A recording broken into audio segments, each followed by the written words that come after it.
Fala, Blaugranas! Matheus Norman aqui para mais um vídeo no canal do Blaugrana Brasileiro e finalmente o Barcelona volta a jogar. Acabou a data FIFA, foram quase 15 dias de inatividade. Mas amanhã, sábado, o Barcelona enfrenta o Girona em Montjuïc, dentro de casa, pela 9ª rodada do Campeonato Espanhol. É a oportunidade dos comandados de Hansi Flick, apesar dos desfalques, reencontrarem o caminho das vitórias depois de 2 tropeços, 2 derrotas consecutivas para PSG e Sevilha na Champions League e em La Liga, respectivamente. Também é uma oportunidade, em caso de vitória, de dormir na liderança e no dia seguinte, no domingo, secar o Real Madrid, ligar o secador para continuar nessa posição de primeiro lugar do campeonato, pelo menos até a visita ao Bernabéu. Jogo de suma importância, tanto por uma questão de pontuação, quanto por uma questão psicológica dessa equipe que não atravessa um bom momento. E se o Barça volta a jogar, a gente volta a fazer as nossas análises pré-jogo. Como você já está acostumado, a mais completa da internet, falando sobre como joga o adversário, sobre o encaixe tático da partida, apostando na escalação dos dois times, palpitando no resultado, mostrando quais são os principais jogadores do adversário daquela rodada. E hoje não vai ser diferente, mas antes da gente ir para o conteúdo propriamente dito, aquele lembrete, você sabe que é importante. Curte o vídeo, se inscreve no canal, hypa. Fazendo tudo isso de graça, você está me ajudando a continuar crescendo e a levar um conteúdo cada vez melhor para blaugranas espalhados pelo mundo inteiro. Já curtiu, se inscreveu, hypou? Então vamos lá. Você me deu o seu engajamento? Deixa eu te devolver entretenimento. E é nessa de entretenimento e informação e análise pré-jogo que a gente começa como você já está acostumado, trazendo as estatísticas do histórico do confronto. É um confronto que aconteceu poucas vezes. O Barcelona é uma equipe que nunca disputou uma divisão inferior no futebol espanhol. E o Girona é uma equipe que poucas vezes esteve na primeira divisão, embora tenha encaixado uma sequência aí nos últimos anos e tenha até surpreendido 2 temporadas atrás, classificando para a Liga dos Campeões. Portanto, foram apenas 11 jogos, 7 vitórias do Barça, 2 empates e 2 vitórias do Girona. É ali mais ou menos um 70% de aproveitamento, 69 e uns quebrados a favor do Barça. E aqui uma curiosidade. O aproveitamento do Barcelona é melhor como visitante do que como mandante. Jogando em casa, são 5 jogos, 6 jogos, com 3 vitórias, 2 empates e 1 derrota. E fora de casa, são 5 jogos, uma partida a menos, aonde você tem 4 vitórias e 1 derrota. 61% de aproveitamento em casa, 80% fora. Você que é supersticioso já pode ficar desesperado. Você que é supersticioso já pode começar a projetar uma catástrofe. Afinal de contas, muito melhor o desempenho fora de casa do que em casa e o jogo de amanhã é em Montjuïc. Só que, obviamente, tem que fazer a ressalva. É uma amostragem muito pequena, os times se enfrentaram poucas vezes. Quando você vai falar de equipes que o Barcelona já enfrentou 100, 150 vezes, o aproveitamento em casa sempre é muito superior, mas no caso específico do Girona, nesses 11 jogos, a gente teve aí mais vitórias, melhor aproveitamento visitando do que recebendo como visitante o nosso vizinho. É uma relação até de irmão mais velho que existe entre as duas equipes. Girona fica ali a 40 minutos de Barcelona se você vai de trem. É uma viagem bem tranquila, muito bonita, inclusive, quando você vai fazendo. E eu me lembro de ter estado na única derrota do Barcelona para o Girona dentro de casa, que foi aquele jogo de 2 anos atrás, aquele Girona que terminou em 3º lugar, ficou à frente, inclusive, do Atlético de Madrid na classificação do Campeonato Espanhol, classificou para a Champions e depois foi desmantelado. Não é mais aquela equipe competitiva que foi há pouco tempo. Mas eu me lembro de estar nesse jogo, fui a esse jogo, e em Montjuïc só o que você via eram torcedores do Girona confraternizando com torcedores do Barcelona, 0 rivalidade, a maioria cresce torcendo para o Girona, vendo disputar a 3ª, a 2ª divisão, e para poder ter um time na primeira divisão e na Liga dos Campeões, adota o Barcelona como representante da Catalunha, o que é muito justo, afinal de contas o Barça é mais que um clube, é também uma bandeira cultural, é uma bandeira política, é uma bandeira filosófica do povo catalão, beleza? De lá para cá o Girona piorou bastante, desde aquela vitória por 4-2, o Girona piorou bastante. É um time que está com muitos desfalques, perdeu a maioria dos seus principais jogadores nesses últimos anos e que vai dar muito trabalho para o técnico Mitchell manter viva a esperança, não de grandes feitos, mas de permanecer na primeira divisão espanhola. E aí você me pergunta, e o que ele está fazendo para alcançar esse objetivo, Norman? Me conta aí, qual é a situação do Mitchell, qual é a tática dele? E é justamente aí que a gente vai entrar agora no nosso vídeo. A gente vai falar como joga o Girona. O Girona começou a temporada no 4-2-3-1, mas uma mistura de lesões e mau desempenho nas rodadas iniciais fizeram com que o técnico trocasse o sistema e já tem 2 rodadas que joga no 3-4-3. Foi assim que conseguiu a sua única vitória na temporada até aqui, a vitória por 2-1 contra o Valência, jogando em Montilivi, jogando no seu estado. Nesse caso, você tem ali uma escalação onde o goleiro normalmente é o Gazzaniga, mas ele ganhou uma competência de alto nível com a chegada do Livakovic nos últimos dias da janela de transferências. Você deve estar reconhecendo esse nome, Livakovic, eu sei quem é. Pois é, foi o goleiro da Croácia na eliminação do Brasil na última Copa do Mundo, pegando pênalti também em outras fases, né? Pegando pênalti ali nas oitavas de final, permitindo que a Croácia avançasse, chegasse até as semis, e aí o ataque Messi, Julián Álvares ficou pesado por Livakovic, não conseguiu ir além. Mas é um goleiro que, com a camisa da seleção, se destaca bastante nas competições oficiais, especialmente nas 2 Copas do Mundo, em que a Croácia, de maneira consecutiva, chegou pelo menos na semifinal, terminou pelo menos no 3º lugar, só que no Girona ele não é o titular. Ele teve suas oportunidades, mas o Gazzaniga, que começou muito mal, quando viu a chegada do competidor, voltou a atuar em alto nível e, nas últimas rodadas, é quem tem sido o titular da posição. Não tem um titular absoluto, mas se eu for apostar, eu aposto que é o Gazzaniga que vai jogar amanhã contra o Barça. No caso dos zagueiros, normalmente jogam o Blind, o Vitor Reis e o francês, que não é a nacionalidade do cara, ele é espanhol, é o nome dele que é francês. Aí uma alusão será ao The Boys, lá com o francês, mas enfim. Só que o francês, ele foi expulso. E entre expulsos, suspensos, lesionados, o Girona tem tantos desfalques que não existe mais nenhum zagueiro no elenco. Todos os zagueiros do time ou estão lesionados ou suspensos e não existe esse terceiro homem para jogar como posição oficial, para jogar como posição principal. Então, o que deve fazer o Mitchell, porque já teve que fazer na última rodada, é improvisar o Arnau Martínez, que é lateral, mas tem uma boa estatura, pode também jogar como zagueiro. A tendência é que ele seja o terceiro homem. Nas alas, devem jogar Rincon e Alex Moreno. E como volantes, jogam o Ivan Martín e o Axel Witsel. Só que o Ivan Martín também foi expulso na última rodada. Olha que prejuízo aí que teve o Girona no último jogo, né? E entre lesionados e suspensos, também estão as peças contadas para o Girona nesse meio campo. Então, para jogar no meio campo, só tem o Witsel, que é titular, e o John Solis, que vai ser titular, porque não tem outro para atuar. É molecada da base que vai ficar ali no banco de reservas. A equipe titular, ela tá contada. Nas pontas, tem muita alternância entre o Portu e o Bryan Gil, só que o Portu está lesionado. Tá voltando a treinar agora, não se sabe se será relacionado ou não à partida. Mas mesmo que seja opção, vai ficar para o segundo tempo, não deve ser titular.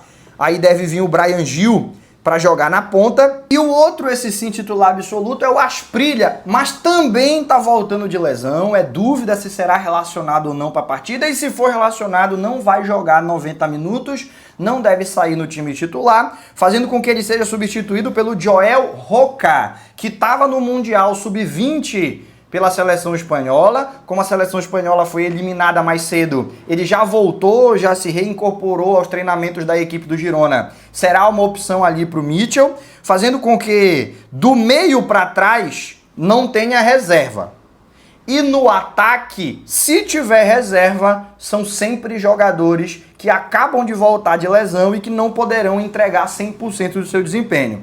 Situação complicada aí, mas Bryan Gil e Joel Roca devem ser os pontas, os atacantes pelo lado do campo do time do Girona. E no comando do ataque, o Van Aert, que não era titular no começo da temporada, mas que foi ganhando a posição à base de desempenho e aproveitando a lesão dos competidores, e hoje ele é uma figura indiscutível, vem numa boa sequência de jogos, fez gol na última rodada, é o comando de ataque aí do adversário.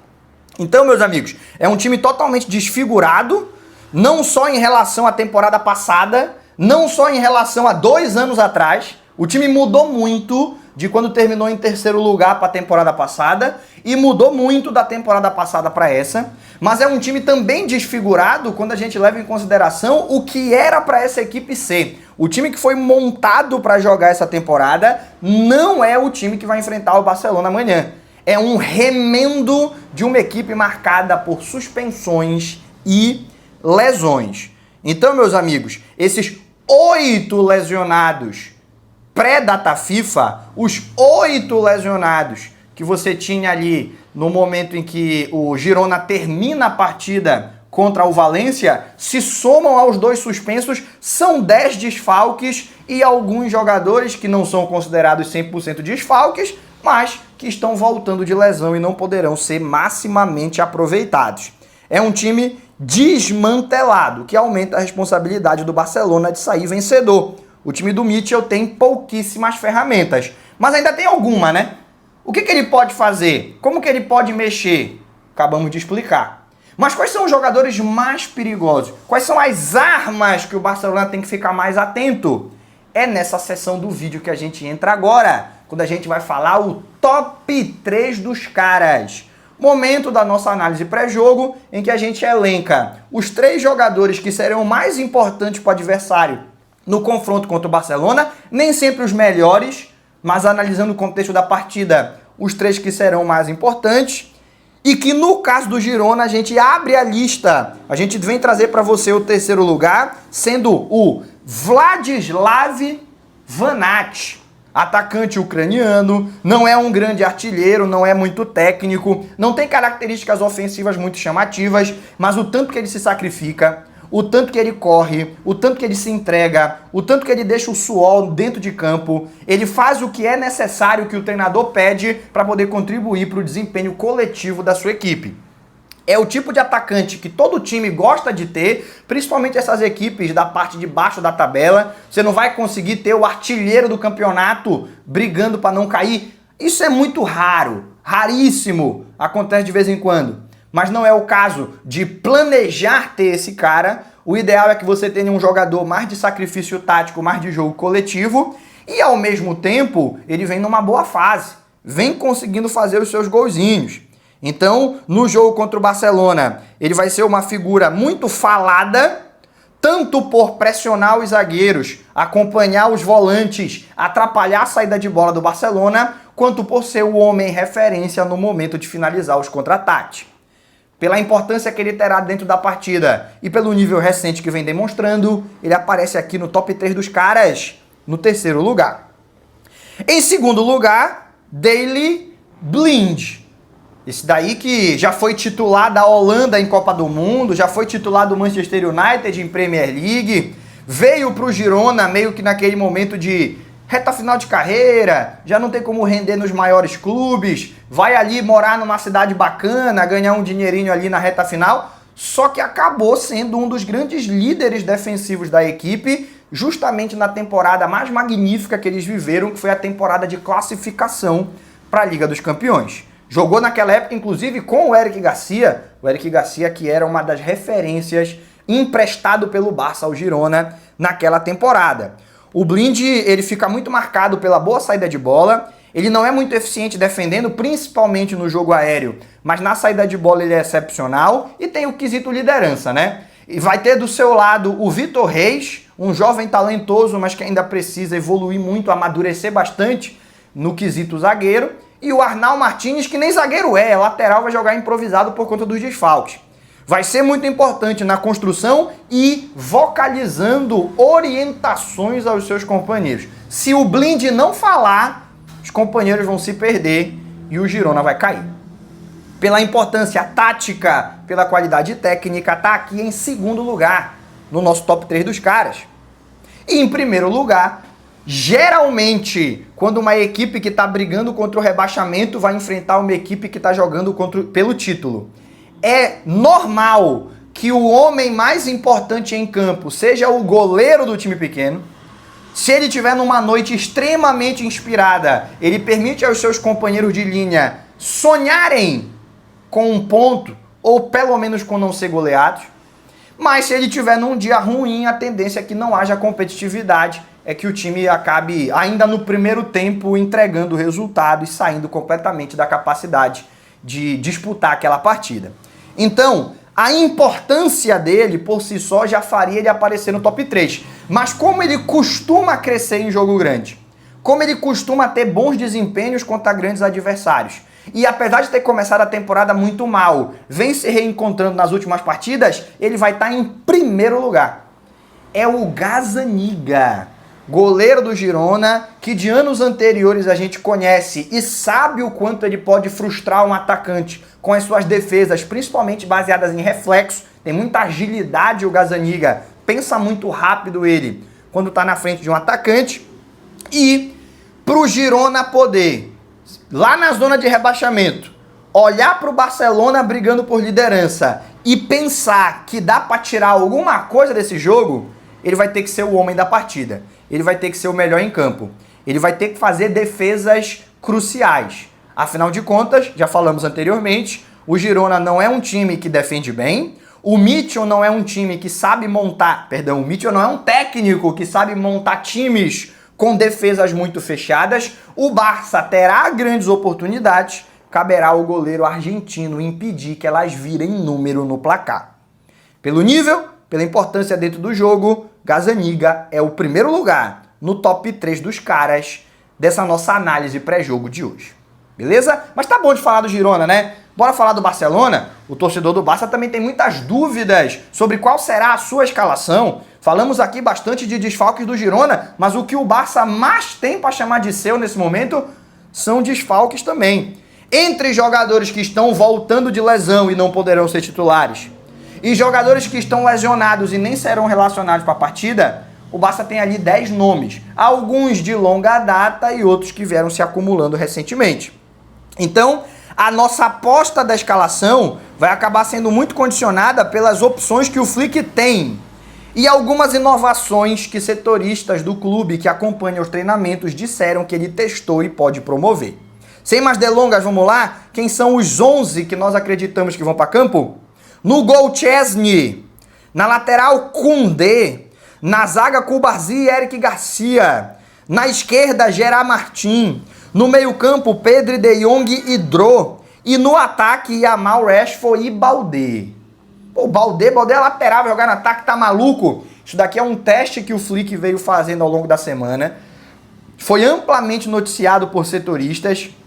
Parece ter sido um teste que ele gostou. E pela ausência de opções, o ataque é o setor mais marcado por lesões do Barcelona. Não tem Ferran, não tem Lewandowski, não tem Rafinha. E Yamal voltando de lesão, o Bardag ainda um jovem a ser desenvolvido e não joga pela esquerda, joga pela direita. A tendência é que a gente precise de muito vigor, de velocidade, a gente precise de alguém que já tenha minutagem nas pernas para contribuir para esse time.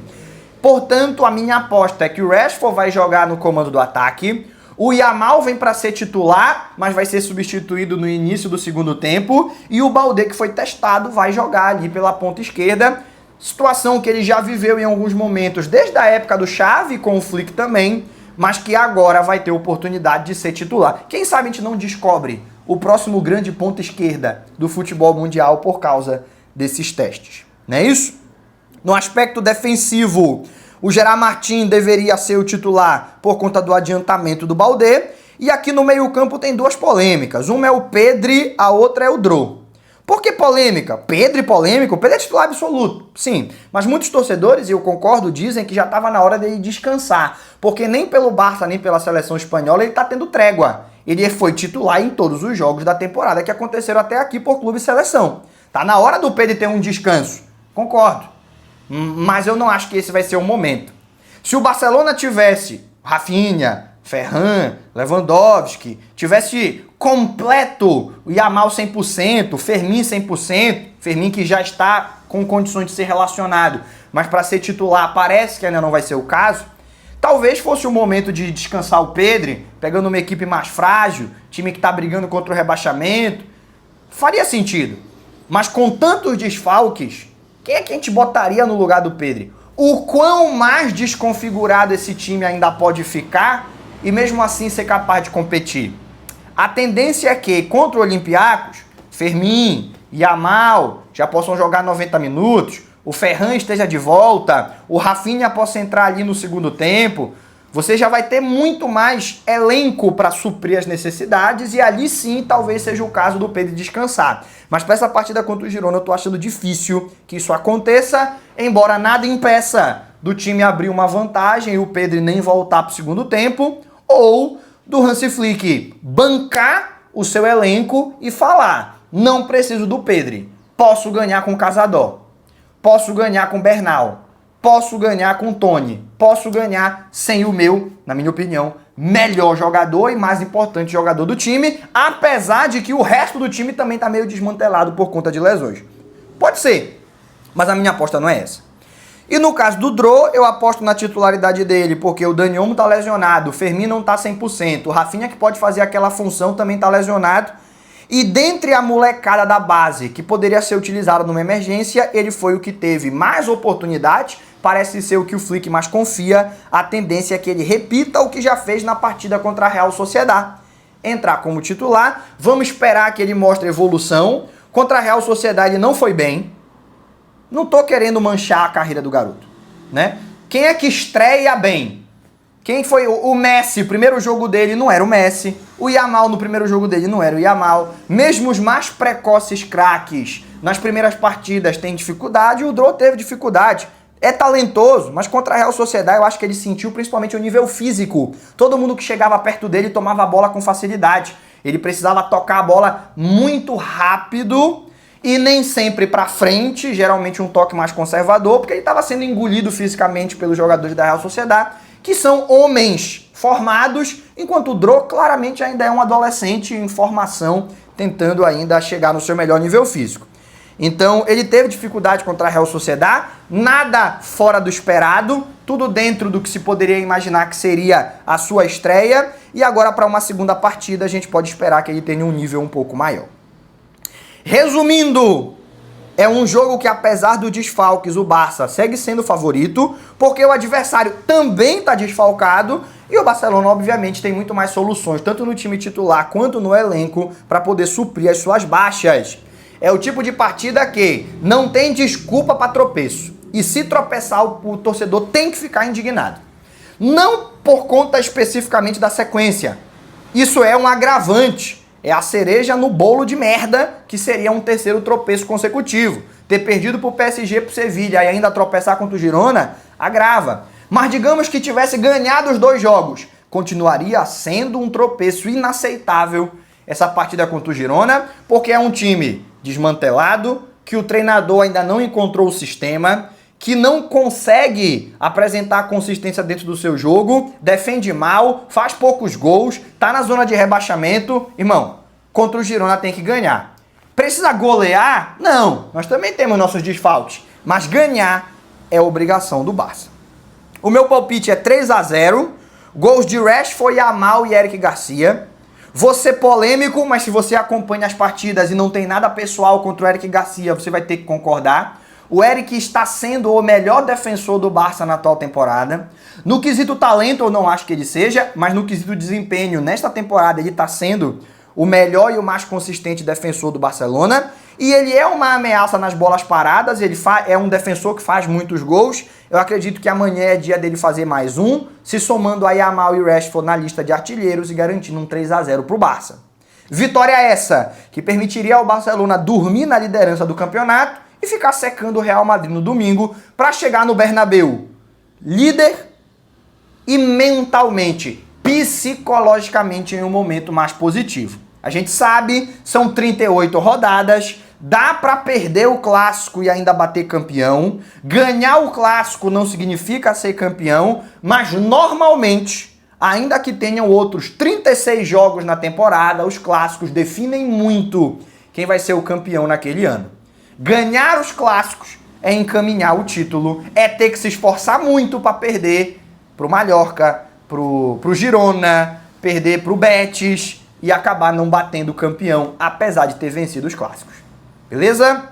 Então, o jogo no Bernabéu, apesar de ainda ter muito campeonato para acontecer, será decisivo, tanto pelo aspecto psicológico, quem perde o clássico entra em crise, quem ganha estabelece uma dinâmica de mais positividade e confiança, e também no quesito pontuação. Raramente o campeão espanhol não ganha nenhum dos clássicos. E quem consegue ganhar os clássicos fora de casa encaminha bastante a sua situação. Jogo decisivo, mas é só para o próximo fim de semana. Para o de amanhã, contra o Girona, o palpite, para mim, é 3-0. Beleza? Informações e opiniões que eu tinha para trazer encerraram, então a gente se encaminha para que esse vídeo termine. Mas deixa eu reforçar o lembrete que eu fiz lá no começo. Você ficou comigo até o final. Se ficou aqui é porque gostou. E se gostou, curte, se inscreve no canal, hypa o vídeo. Fazendo tudo isso, você me ajuda a continuar crescendo e a levar um conteúdo cada vez melhor para blaugranas espalhados pelo mundo inteiro. Por hoje, a gente encerra. Aquele abraço e até o próximo vídeo.